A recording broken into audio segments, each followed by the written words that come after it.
In 2014, a 19-year-old girl, Jessica Chambers, was brutally murdered in the small town of Panola County, Mississippi.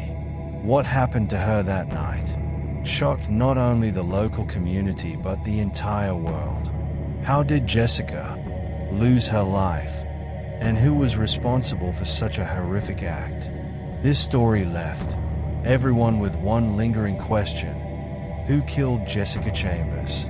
That night, Jessica was driving in her car when she met with the face of 25-year-old Quinton Tellis. The young man had a dark past and spent some time with Jessica, whom he met at a local gas station. But no one could have foreseen that this encounter would become something dark and tragic. That night, Jessica's life came to a tragic and violent end. She had been driving for some time, now in a dark, remote area where no one would be able to find her, shot and left for dead. But in her final minutes, Jessica made it into a nearby hospital.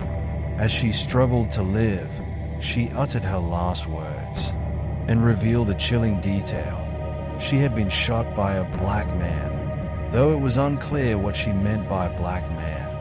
When Jessica reached the hospital, she was in shock, and she could not explain everything clearly. Her eyes were speaking something that she was not talking about. She knew what had occurred, but she could not say everything. Soon Quinton Tellis emerged as the prime suspect of the case. But what was his motive? Why would he murder Jessica, whom he barely knew? Quinton Tellis was arrested, and the charges against him were serious. He is the one who shot Jessica. However, he denied all of this and told everybody that he did not do it. Did Tellis really kill Jessica? Or was there someone else who committed this crime?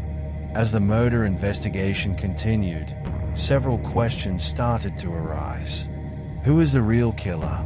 What motive could have driven a man to take the life of such an incredibly promising young woman? This was not just murder. It was part of a greater mystery that has still not been solved. Quinton Tellis was tried in 2017. The case was quite intriguing since there were twists and turns about his involvement in the crime through the evidence presented by the prosecution.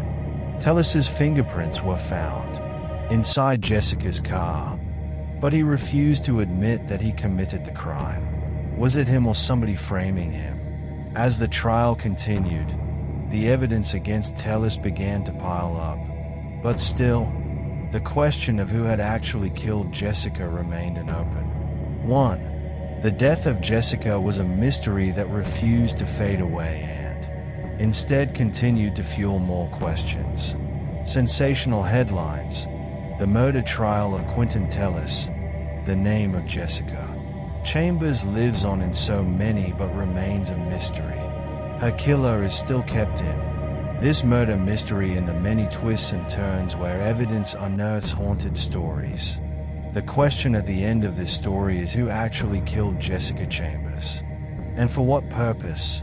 Even up to now, the mystery has never been solved, and it still remains unsolved as the case of Jessica Chambers continues its pursuit for justice.